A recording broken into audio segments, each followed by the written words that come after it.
Hello friends, कैसे हैं आप सब। दोस्तों, हर साल ज्येष्ठ माह में गंगा दशहरा का त्यौहार मनाया जाता है। इस बार यह पर्व 16 जून को मनाया जाएगा। शास्त्रों की माने तो ज्येष्ठ मास के शुक्ल पक्ष की दशमी तिथि पर गंगा का अवतरण हुआ था, इसलिए इस दिन को गंगा दशहरा के रूप में मनाया जाता है। धार्मिक मान्यता है कि इस शुभ अवसर पर गंगा नदी में स्नान करने से और पूजा करने से जातक को सभी पापों से मुक्ति मिलती है और जीवन में खुशियों का आगमन होता है। फ्रेंड्स, भारत को नदियों की भूमि कहा जाता है। यहाँ छोटी बड़ी लगभग 200 नदियाँ हैं, जिसमें गंगा नदी सबसे प्रमुख है और पवित्र मानी जाती है। वहीं हिंदू धार्मिक मान्यता के अनुसार यह सबसे पवित्र नदी है।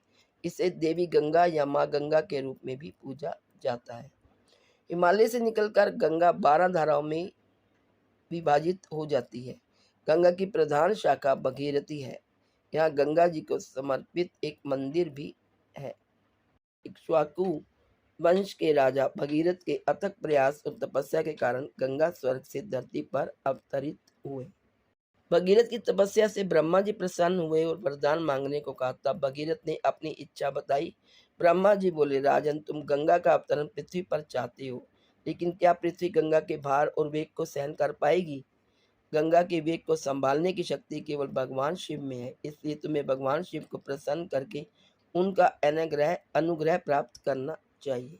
ब्रह्मा जी की आज्ञानुसार भगीरथ ने भगवान शिव को प्रसन्न करने के लिए तपस्या की। शिव जी भगीरथ की तपस्या से प्रसन्न हुए। ब्रह्मा जी ने गंगा की धारा को अपने कमंडल से छोड़ा और शिव जी ने गंगा की धारा को अपनी जटाओं में समेटकर जटा बांध ली। इसके बाद उन्होंने गंगा को अपनी जटा से पृथ्वी पर उतारा। क्योंकि गंगा का वेग इतना अधिक था कि ब्रह्मा के कमंडल से सीधे धरती पर उतारना संभव नहीं था। गंगा के पृथ्वी पर अवतरित होने के बाद भगीरथ ने रसातल में जाकर अपने पितरों का उद्धार किया और इसके बाद राजा सगर के 60,000 पुत्रों को मोक्ष की प्राप्ति हुई। आइए जानते हैं अब गंगा दशहरा के बारे में। ज्येष्ठ माह की दशमी तिथि माँ गंगा को समर्पित है। इस तिथि को गंगा दशमी या गंगा दशहरा के रूप में मनाया जाता है। पहले माँ गंगा स्वर्ग में रहती थी। धार्मिक मान्यताओं के अनुसार इसी तिथि पर पहली बार माँ गंगा का धरती पर अवतरण हुआ था, इसलिए इस दिन को गंगा दशहरा के रूप में मनाया जाता है। इस वर्ष गंगा दशहरा 16 जून रविवार को पड़ रहा है। मान्यता है कि इस दिन गंगा नदी में स्नान और पूजन करने से सारे पाप धुल जाते हैं और मोक्ष की प्राप्ति होती है। धरती पर कैसे अवतरित हुई माँ गंगा?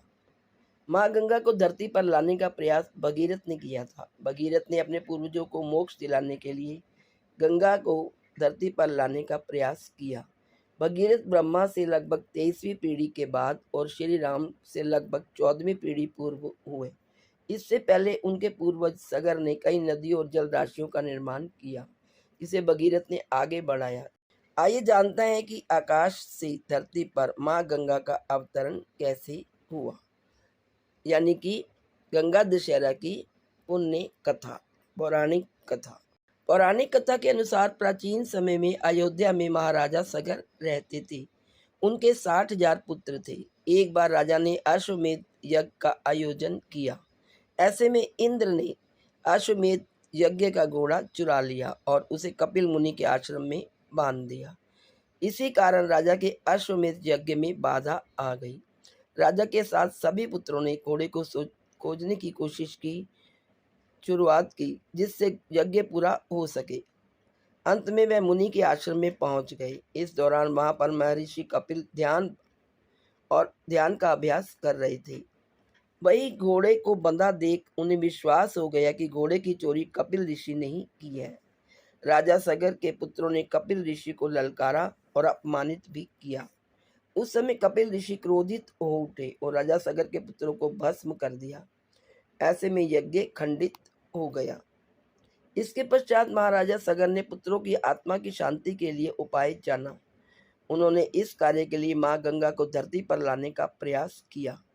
उस दौरान ऋषि ने धरती पर मौजूद सारा जल को ग्रहण कर लिया और धरती पूरी तरह से सूख गई। इसके बाद माँ गंगा को धरती पर अवतरित करने के लिए महाराजा सगर, अंशुमान और महाराजा दिलीप ने तपस्या की, लेकिन उन्हें सफलता प्राप्त नहीं हुई। महाराजा दिलीप का पुत्र भगीरथ था। उसने तपस्या कर ब्रह्मा जी को प्रसन्न किया। भगीरथ को इस कार्य में सफलता मिल गई। माँ गंगा धरती पर अवतरित हुई। हालांकि माँ गंगा के वेग को रोकने के लिए भगवान शिव ने अपनी जटाओं में उन्हें समेट लिया। माँ गंगा को शिव की जटाओं में स्थान दिया। तब एक शिखा से माँ गंगा का धरती पर अवतरण हुआ। भगीरथ ने रसातल में जाकर अपने पितरों को उद्धार किया। जब गंगा नदी में राजा सगर के पुत्रों की अस्थियां मिली तो उन्हें मोक्ष की प्राप्ति हुई। आज इस वीडियो में इतना ही। आप सबको मेरी तरफ से गंगा दशहरा की हार्दिक शुभकामनाएं। Please like, share and subscribe. Thank you so much.